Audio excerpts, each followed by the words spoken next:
Hello everyone and welcome to Storytime.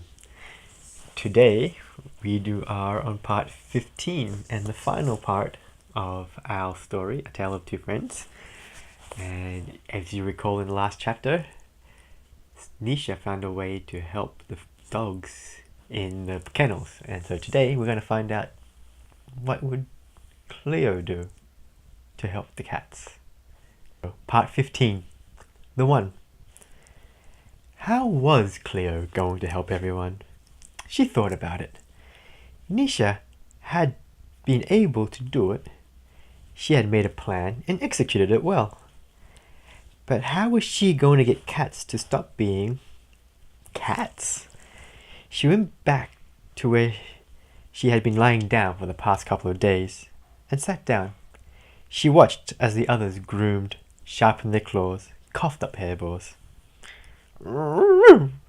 She turned around and looked in the hole.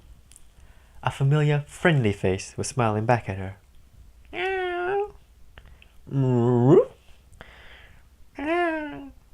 Her eyes started to swell up.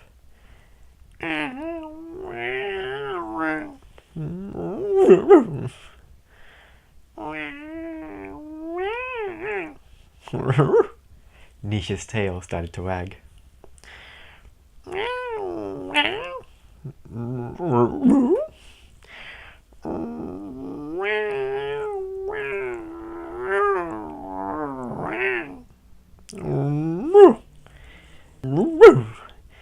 Nisha said, tilting her head in confusion.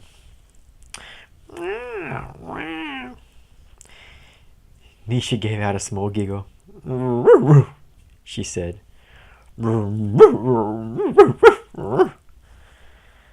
Cleo closed her eyes. Of course.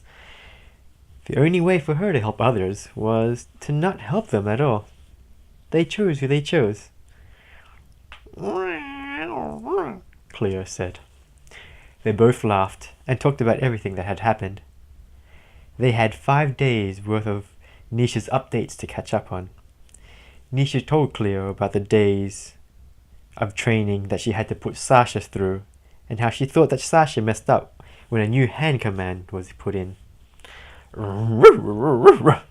She said energetically. Cleo responded.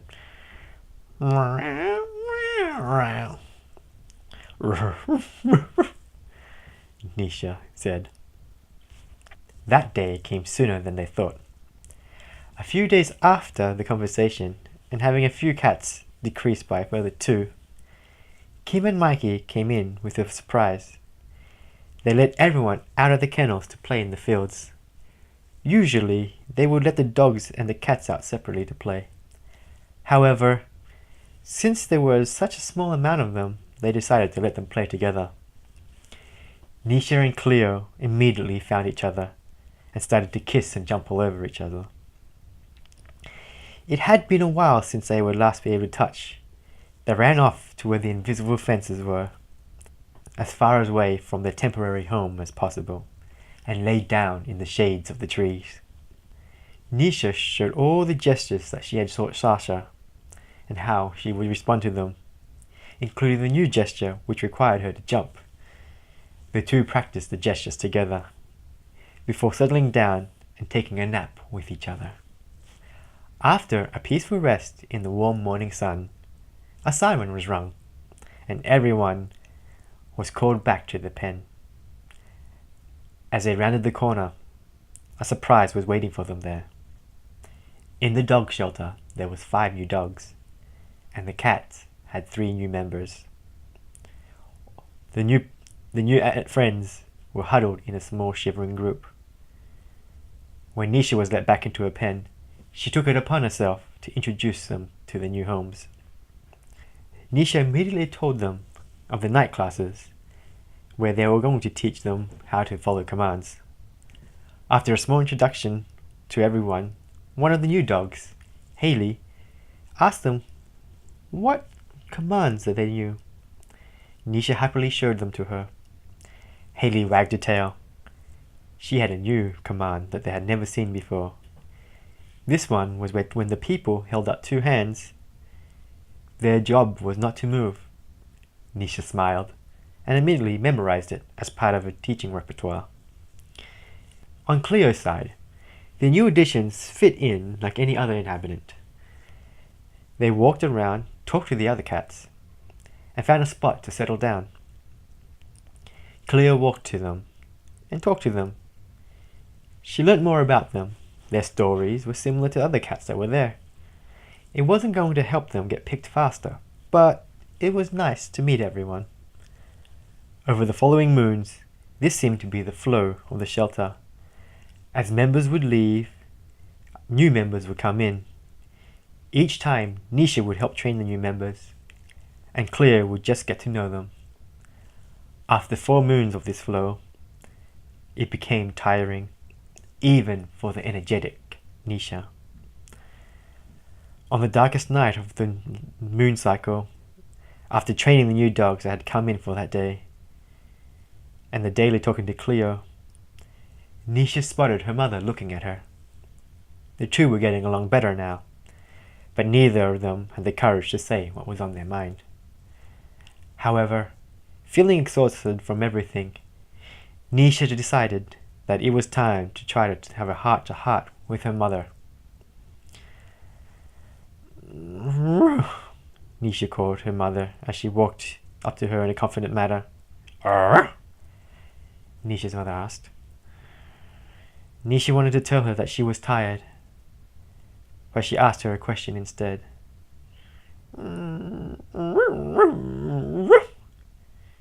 Nisha's mother gave out a little giggle. That answer surprised Nisha. She didn't know that her mother was holding back.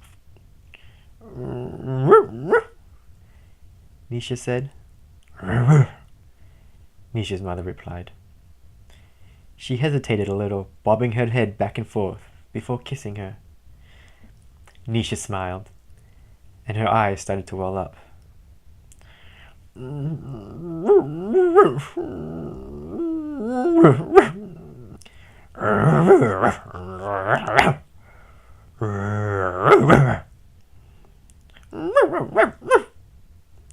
Nisha said as she wiped her tears on her mother's neck. Her mother took the opportunity to rub her head against Nisha's. She pulled back and asked,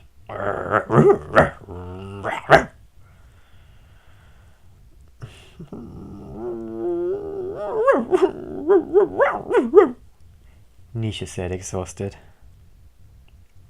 Her mother reassured her. Nisha smiled and nestled into her mother and closed her eyes and fell asleep immediately. Nisha woke up the next day with an excited Cleo calling her name. Cleo called over and over. Nisha got up. The sun was bright. How long have I been sleeping for? She thought.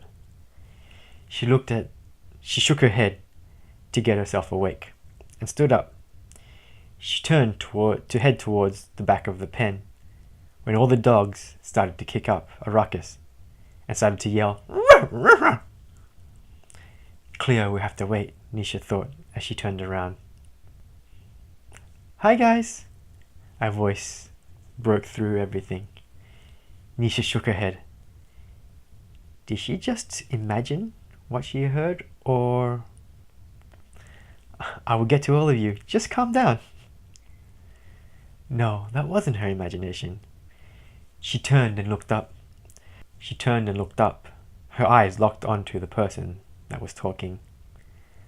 The person looked directly at her. He smiled. It sent a burst of euphoria through her body. She found herself wagging her tail uncontrollably, and a smile formed on her face. Her body started to move forwards. She was drawn to him. No, I can't, she resisted.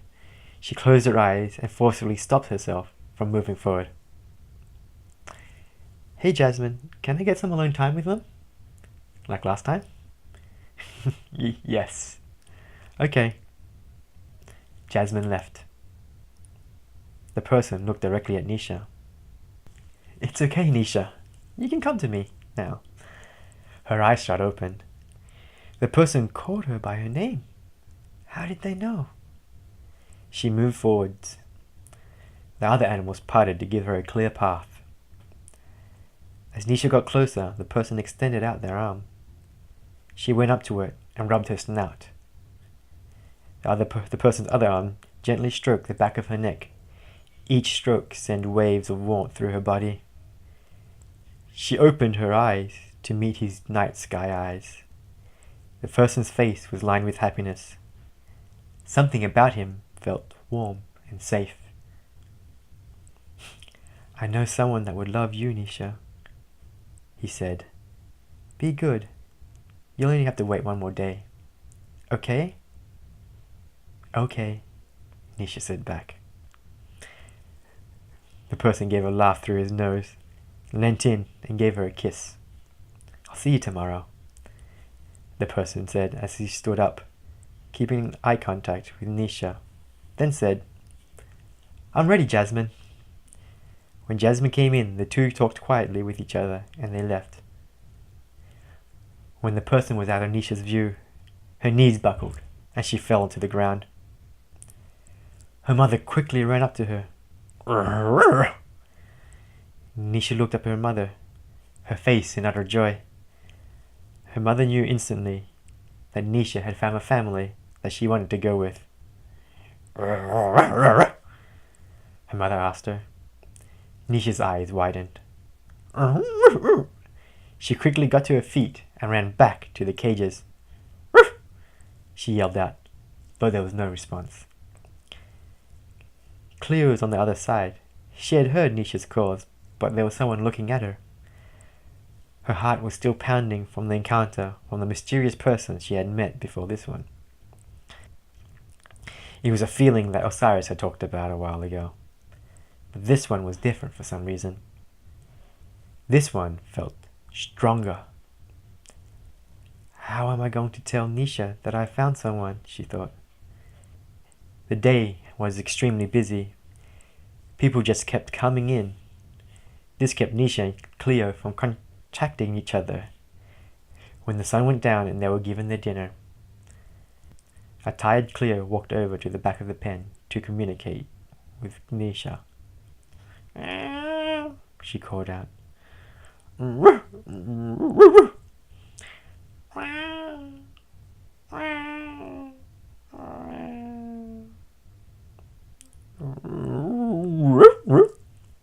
Nisha asked curiously.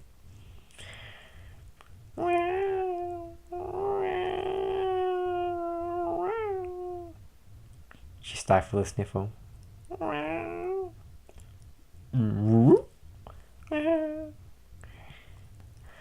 Cleo then went on to recount how a person came in earlier that day, which pulsated warmth. How she was attracted to that person, and she jumped into their arms the moment that she saw them. Nisha smiled and congratulated Cleo on finally choosing someone that was perfect for her.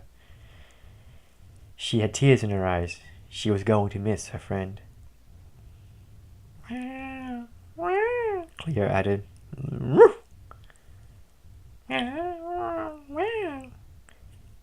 Nisha's eyes widened.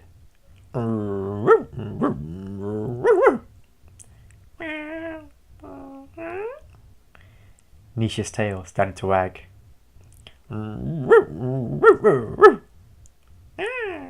Cleo finished off Nisha's sentence. The two animals realized that their dreams of being together were actually going to come true. They jumped and wagged and shouted with happiness. The two talked about how there was something special about that person, and how that pull was something they had never experienced before.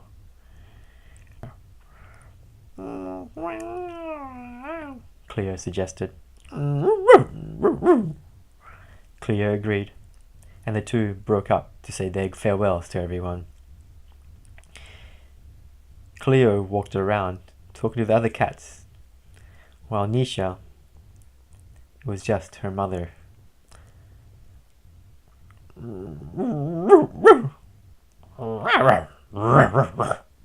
mother responded.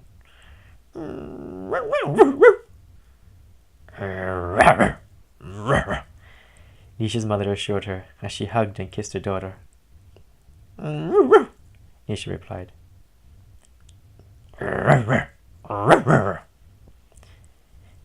Nisha went to everyone and said her goodbyes before going back to the pen and resting for the evening. The next day, the two woke up early, had their breakfasts, and sat patiently for the man to return. When the sun reached the highest peak in the sky, Cleo spotted the man, his hair waving in the breeze, his night eyes sparkling in the sun. She was going to go home. The end. And that is the last part of A Tale of Two Friends. Join me next week for a new story. Until then, I love you and goodbye.